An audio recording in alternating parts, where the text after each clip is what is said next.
The submarine USS Blackfin descended into darkness, a steel coffin carrying 12 souls into the abyss. Captain William Ironhand Carter stood at the perimeter, his weathered hands gripping the cold metal railing. 48 hours into their 72-hour mission, and everything had gone according to plan. Until now. The communication system died first. A simple crackle, then silence. Carter had seen equipment failures before. Spent enough time underwater to know when something felt wrong. This felt wrong. Chief Engineer Patrick O'Malley emerged from the engine room, his face pale despite the red emergency lighting. The look in his eyes told Carter everything he needed to know before the man even spoke. "Captain, we've got a problem. The comm array didn't just fail. Someone pulled the primary relay and damaged the backup." O'Malley's Irish accent thickened when he was nervous. Right now, it was nearly incomprehensible. Carter felt his jaw tighten. Pulled, not failed. Pulled. Lieutenant Marcus Webb appeared at his shoulder, the second-in-command's presence both reassuring and suddenly questionable. How well did Carter really know these men? Webb had served with him for 3 years, recommended for this mission personally. But 3 years meant nothing if a man had been turned, compromised, planted. "All hands to the control room. Now." Carter's voice carried through the narrow corridors, calm but commanding. Within minutes, all 12 men stood before him, confusion and concern etched on their faces. Carter studied each one. Danny Cole, the baby-faced sonar operator who joined them 6 months ago. Dr. Richard Hayes, the medical officer with the steady hands and the court-martial in his past.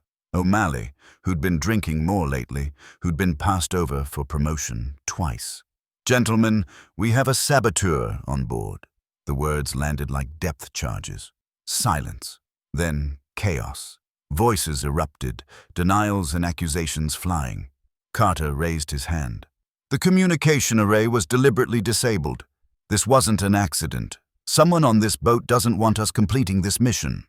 But here's what nobody knew yet. The communication system was just the beginning. 20 minutes later, the sonar went dark. Danny Cole's hands flew across the controls, his young face twisting with panic. "Sir, I don't understand. The system was perfect an hour ago. Now it's completely fried." Carter moved to the station, examined the equipment. His stomach dropped. The same type of damage. Deliberate. Precise. Whoever was doing this knew exactly what they were doing. "We're blind," Webb whispered beside him. 300 meters down, no communication, no sonar. We're sitting ducks. Carter's mind raced. The mission called for them to remain at this depth, monitoring enemy submarine movements near the Soviet base 12 miles east. But without sonar, they couldn't detect anything. Without communication, they couldn't report if they did. "Maintain position," Carter ordered. "Webb, O'Malley, Hayes, my quarters. Now." As the 4 men crowded into the captain's cramped cabin, Carter locked the door behind them. "One of us is doing this, or one of the 8 men out there. We need to figure out who before they disable something we can't survive without." Hayes spoke first, his voice clinical, detached. "Statistically, saboteurs target life support next. Oxygen scrubbers, fresh water, pressure systems. If someone wants to force us to surface or kill us all, that's where they'll strike." The doctor's eyes were cold, analytical. Too cold, perhaps? O'Malley shook his head. "Could be any of the lads. Young Cole's got gambling debts, I've heard rumors. His family's in trouble back home. Maybe someone got to him, offered him money." Webb frowned. "Or maybe someone with a grudge. Someone passed over, someone bitter, someone who drinks too much and makes mistakes." The accusation hung in the air. O'Malley's face reddened. "You suggesting something, Lieutenant?" Carter stepped between them. "Enough. We're not turning on each other. That's exactly what they want." But even as he said it, Carter felt the poison spreading. Doubt, suspicion, fear. The oxygen scrubber alarm went off 30 minutes later. Carter's blood turned to ice as he ran to the environmental systems panel. The primary scrubber was offline. The backup was damaged. They had maybe 6 hours of breathable air left, 8 if they were lucky. The walls seemed to close in, the air already feeling thinner. "Lock down all access to critical systems," Carter ordered. "Nobody goes anywhere alone. Everyone stays in pairs, and those pairs stay where I can see them." But how could he watch everyone at once? How could he protect systems spread throughout the submarine when he didn't know who the enemy was? Here's where everything changed. Danny Cole came running from the sonar room, his face white as bone. "Captain, before the sonar died completely, I picked something up. There's another submarine out there. Close. Too close. And, sir, it's not ours." Carter's heart hammered. They were compromised, crippled, and now they had company. Soviet hunter-killers patrolled these waters. If they detected the Blackfin, detected that she was dead in the water, they'd close in. They'd either capture them or sink them. Neither option was acceptable. "How close?" Carter asked. Cole swallowed hard. 2 miles, maybe less. The signal was intermittent, but they're definitely searching. If our saboteur has a way to signal them, he didn't need to finish. If the Soviets knew they were here, knew they were helpless, this mission would end in fire and crushing water. Carter made a decision. "We're going deeper, 350 meters, below their normal search depth. Maybe we can hide long enough to make repairs." Webb's eyes widened. "Sir, the Blackfin isn't rated for that depth. The hull pressure—" Carter cut him off. "We're dead if we stay here. At least down there we have a chance." The descent began. The submarine's hull groaned, metal complaining against the massive pressure of the deep. Every rivet, every weld, every seal was tested. The men stood silent, listening to their steel coffin protest. Carter watched the depth gauge climb. 310 meters, 320, 330, and then the lights went out. Complete darkness. For 5 seconds that felt like 5 hours. 12 men stood in absolute blackness, the only sound the creaking of the hull and their own panicked breathing. When the emergency lights flickered on, casting everything in sickly red, Carter saw the fear in every face. "Electrical system," O'Malley said, already moving toward the engine room. "Main power's been cut." Webb grabbed his arm. "No, you're not going alone." The engineer jerked free. "Someone needs to fix this before we lose everything. Or would you rather sit in the dark while the hull collapses?" Carter made the call. "Webb, go with him. Hayes, stay here. Cole, monitor what's left of our systems." As the 2 men disappeared into the darkness beyond the control room, Carter felt control slipping through his fingers like water. The saboteur was winning. They were fractured, frightened, falling apart. Dr. Hayes moved closer, his voice low. "Captain, I need to tell you something. Something from my past." Carter turned to face him, seeing something in the doctor's eyes he'd never noticed before. "Guilt. My court-martial. It wasn't for incompetence like my file says. I was accused of selling medical supplies on the black market. They couldn't prove it, so they reduced the charges. But, Captain, someone on this boat knows the truth." The implications crashed over Carter like a wave. "You think someone's blackmailing you? Using you?" Hayes shook his head. "No, but I think someone's setting me up. Twice today I've found restricted areas unlocked after I've passed through. My access card has been used on systems I never touched. Someone's framing me." Before Carter could respond, a scream echoed through the submarine. High, terrified, cut short. Carter ran, Hayes behind him, toward the engine room. They found Webb standing over O'Malley's body, wrench in hand, blood on his uniform. The engineer wasn't moving. "He attacked me," Webb gasped. "He came at me with a pipe, said I knew too much, said he couldn't let me stop him. I didn't have a choice, I swear." Carter knelt beside O'Malley, checked for a pulse. Still alive, unconscious, but alive. He looked up at Webb, trying to read the truth in his second-in-command's face. "Restrain him. Both of them." Carter's voice was cold. "I don't know who's telling the truth, but I can't risk either of you running free." Webb's face fell. "Sir, you can't be serious. O'Malley's the saboteur. He as much as admitted it." Carter stood, his decision made. "Then you won't mind being locked up until we sort this out." With Webb and O'Malley secured in separate compartments, Carter gathered the remaining crew. 10 men left in play. One of them was the real saboteur, One of them had orchestrated everything: the lights, the communications, the sonar, the oxygen. One of them wanted the Blackfin at the bottom of the ocean. Young Danny Cole spoke up, his voice shaking. "Captain, there's something I need to confess. I've been sending messages to someone on shore. Personal messages, through unauthorized channels. I thought I was just talking to a girl, but what if she wasn't who she said she was? What if I gave away classified information without knowing?" Carter felt sick. A honey trap. Classic espionage. Get a young sailor to fall in love. Extract information. Use him without him ever knowing. "Show me the messages." But as Cole pulled out his personal effects, Carter saw something that made his blood freeze. The handwriting on Cole's letters matched the handwriting on a maintenance log he'd seen earlier. The log that showed routine checks on all the systems that had failed, but Cole couldn't have sabotaged those systems. He'd been on duty in the control room when most of the damage occurred, unless he had an accomplice. Carter's eyes scanned the remaining men. Who would team up with a compromised sonar operator? Who had access to both communication systems and engineering?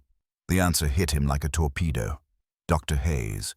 The medical officer had unrestricted access throughout the boat. No one questioned a doctor moving between compartments. And Hayes had admitted to having secrets, to being vulnerable to blackmail. What if his confession had been misdirection? What if he'd been playing Carter from the start? "Hayes, your medical bag. Open it. Now." The doctor's face remained calm, but his hands trembled slightly as he unzipped the worn leather bag. Inside, among the surgical tools and medications, Carter saw something that didn't belong. A small radio transmitter, military grade, Soviet design. "It's not what you think," Hayes began, but Carter was already moving. "Everyone, restrain him, now!" 4 men jumped forward, grabbing the doctor. Hayes didn't resist, just kept talking, fast and desperate. "Carter, listen to me. I found that device. I've been trying to figure out who planted it. That's why I was watching everyone. That's why my access card showed up in strange places. Someone stole it." Carter wanted to believe him. God, how he wanted to believe him, but trust was a luxury he couldn't afford. "Lock him with the others." As Hayes was dragged away, still protesting his innocence, Carter returned to the control room. They were at 360 meters now, deeper than the Blackfin had ever gone. The hull groaned constantly, a sound like a dying whale. He had 3 men in custody: Webb, O'Malley, and Hayes. One of them was guilty. Or maybe all 3 were innocent, and the real saboteur was still free, still working. Carter checked the systems. Main power was partially restored. Emergency oxygen was flowing, but they'd need to surface within 4 hours. The question was whether they'd make it that long. Danny Cole's voice cracked through the red-lit gloom. "Captain, the Soviet submarine. It's directly above us. It stopped moving." "Sir, I think they know we're here." Carter's worst fear confirmed. They were trapped, too deep to surface quickly, too damaged to run, and an enemy vessel waiting to pounce the moment they showed themselves. "How long can we stay at this depth?" Carter asked. The young sailor checked his calculations. "Maybe 2 hours before the hull integrity fails completely, maybe less." "Captain, we have to surface. We have to take our chances." Carter shook his head. "Surface into a Soviet attack? We'd be sunk before we could dive again." Wait, that's what nobody expected. What if they went deeper instead of up? The thought was insane. Suicidal. The Blackfin would implode at 400 meters, but what if they didn't go to 400? What if they dropped to 380, just long enough to slip under the Soviet search pattern, then rose on the other side? "Cole, plot me a course. Take us to 375 meters for exactly 3 minutes, then emergency ascent to periscope depth, fast as we can rise without killing ourselves." The sonar operator's eyes went wide. "Sir, that's impossible. The pressure will crush us." Carter smiled grimly. "Then we'd better be quick." The descent began. 365 meters, 370. The groaning became screaming. Rivets popped. Water began seeping through seals. Men prayed. Carter stood motionless, watching the depth gauge, counting seconds. 375 meters, the deepest any American submarine had ever gone and survived. Now, emergency ascent, all ballast tanks, everything we have. The Blackfin shot upward like a cork from a bottle. The sudden change in pressure threw men to the floor. Equipment sparked, pipes burst. But they were rising fast. 300 meters, 250, 200. Level off at 60 meters, silent running. The submarine shuddered to a halt, hanging in the water. Above them, the Soviet vessel was still searching at 300 meters, confused by their vanishing target. Carter allowed himself one breath of relief. They'd bought time. Not much, but enough. And that's when the real saboteur made their final move. An explosion ripped through the engine room, not large enough to destroy the boat, but precisely placed to cripple the propulsion system. They were dead in the water. Carter ran toward the blast, knowing with absolute certainty that he'd find his answer there. The scene was chaos. Fire suppression systems had activated, filling the compartment with foam and smoke. Through the haze, Carter saw a figure working frantically at the engine controls. Not destroying them, repairing them. It was Lieutenant Webb, freed from his restraints, covered in grease and blood. "Webb, step away from those controls." Carter's voice was steel. The lieutenant turned, and Carter saw something in his eyes he'd never seen before. Desperation, raw, animal desperation. "Captain, it's not what you think. I know who the saboteur is. I've known for hours, but I couldn't tell you because you wouldn't have believed me. Try me." Carter's hand moved to his sidearm. Webb raised his hands, showing he was unarmed. "It's not one person, sir. It's two. They've been working together from the start, covering for each other, creating alibis. That's why we couldn't catch them. That's why every time we thought we had an answer, it fell apart." Carter felt cold. Two saboteurs. It made terrible sense. "Who?" Webb's next words changed everything. "Dr. Hayes and Danny Cole. Think about it, sir. Hayes has access everywhere. Cole controls our sensors, could hide Soviet vessels from us, could fake readings. Together, they're unstoppable." But something didn't fit. Carter's mind raced through the evidence. The timing, the access logs, the damaged systems, and suddenly he saw it. The pattern Webb wanted him to see. Too perfect, too convenient. "You're lying, Lieutenant. You're the saboteur. You've been playing us against each other from the start." Webb's face hardened. "Prove it." Carter could. The electrical system was cut from the main bridge. Only 3 people have that level of access. Me, you, and the chief engineer. O'Malley was in the engine room when it happened. I was in the control room with witnesses. You were alone. You said you were checking the periscope depth mechanism, but we're on a surveillance mission. We haven't used the periscope once. The lieutenant's hand moved toward a wrench. "Very good, Captain, but you're forgetting something. I don't need to win. I just need to keep you busy long enough for our Soviet friends upstairs to figure out we're here.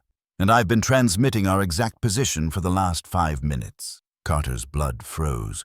Webb lunged. They collided in the narrow space, 2 men fighting in silence, knowing the noise could draw the enemy. Carter felt younger hands closing around his throat, felt his vision darkening. He grabbed blindly, found a steam pipe, yanked it free. Scalding vapor erupted between them. Webb screamed, fell back. "Why?" Carter gasped, pinning the younger man to the floor. Webb laughed, a broken, bitter sound. "Why? Because they have my family, Captain. My wife, my daughter. 2 years ago, I was approached. Refuse and they die. Cooperate and they live. What would you have done?" Carter felt something break inside him. Not anger, sadness. "I would have told my commanding officer, would have trusted my country to protect them." Webb's eyes filled with tears. "I couldn't risk it. I couldn't. So I said yes. Small things at first. Reports on crew morale, equipment specifications, then this mission. They wanted you dead, Carter. Wanted the Blackfin at the bottom. I tried to make it quick, tried to make it painless. But you wouldn't die. The others, O'Malley, Hayes, Cole. You framed them all." Webb nodded. "Made you suspect everyone. Made you waste time. Made you drop too deep, damage the boat. Eventually you'd make a mistake, or I'd get another chance to finish it." Carter stood, pulled Webb to his feet. "You're under arrest for treason, for sabotage, for attempted murder of your crew." "Doesn't matter now," Webb whispered. "The Soviets know we're here. They're already moving. You'll never surface in time. My family will be released, and you'll all be dead. I kept my end of the bargain."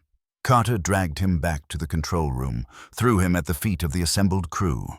"Your saboteur, gentlemen. Lieutenant Marcus Webb. Release Hayes and O'Malley." The freed men stared at Webb in shock and disgust. Carter turned to his instruments. The Soviet submarine was indeed moving, descending toward their position. They had minutes, maybe less. "Cole, give me everything you've got on that vessel. Size, class, armament." The young operator worked frantically. "Kilo-class attack sub, sir. Faster than us, better armed. If they get a firing solution." "They won't." Carter's mind was clear now, focused. "Hayes, I need you to create a diversion. Medical supplies include flares, correct? Phosphorus? Magnesium?" The doctor caught on immediately. "Yes, sir. Enough to create a hell of a light show." Carter smiled. "Good. We're going to give them something to chase." 20 minutes later, the trap was set.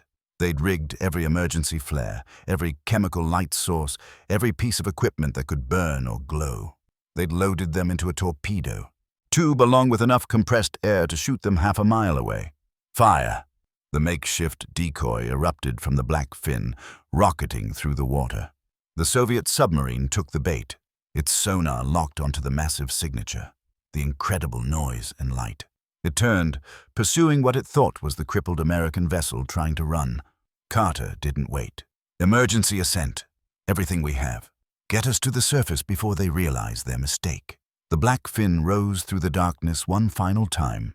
Damaged, leaking, barely functional, but rising. They broke the surface as the sun was setting, golden light streaming through the periscope. Carter allowed himself one moment to breathe free air, to feel alive. Then he gave the order. "Radio for emergency pickup. Inform command we have a prisoner to transport and debriefing to conduct." As rescue vessels approached, Carter looked at Webb, slumped against the bulkhead in restraints. "Your family. Give me their location. I'll make sure they're protected." Webb looked up, hope and suspicion warring in his eyes. "Why would you help me?" Carter's voice was quiet. "Because they're innocent. And because whatever you've become, you were once a good officer. You made the wrong choice, but you made it for the right reasons." "They're in Prague," Webb whispered. "A house on Karlova Street. They think I'm dead already. They think the Soviets kept their word." Carter nodded to Hayes. "Get that information to intelligence immediately. Priority 1 extraction." He turned back to Webb. "It might not save you from a firing squad, but maybe you can sleep knowing you saved them in the end." The sun dipped below the horizon as the Blackfin limped toward friendly waters, escorted by destroyers. Below, in the darkness, the Soviet submarine finally realized it had been chasing ghosts. By then, it was too late. The American boat was gone, vanished into the vast Pacific, carrying its secrets and its scars. Carter stood on the bridge, salt spray on his face, and thought about trust, about how quickly it could be broken, how hard it was to rebuild. He thought about Webb, about the impossible choice between duty and family. He thought about the 11 innocent men who'd turned on each other, suspected each other, hated each other, all because one man had been compromised. And he thought about the next mission, because there would be a next mission. There always was. The Blackfin would be repaired, the crew replaced or reassigned. But the memory would remain, the knowledge that anyone could break, given the right pressure. That loyalty had limits, that even in the depths, surrounded by trusted brothers, you could still be utterly alone. The radio crackled with confirmation. Webb's family had been located. They were alive. Extraction teams were moving. A small victory in a war that had no front lines, no clear enemies, no final battles. Just endless pressure, endless depth, endless darkness. And men like Carter, trying to hold the line between honor and survival. As night fell completely, Carter descended into the Blackfin one last time, pulling the hatch closed above him, sealing himself back into the steel coffin, back into the depths. Because that was the job.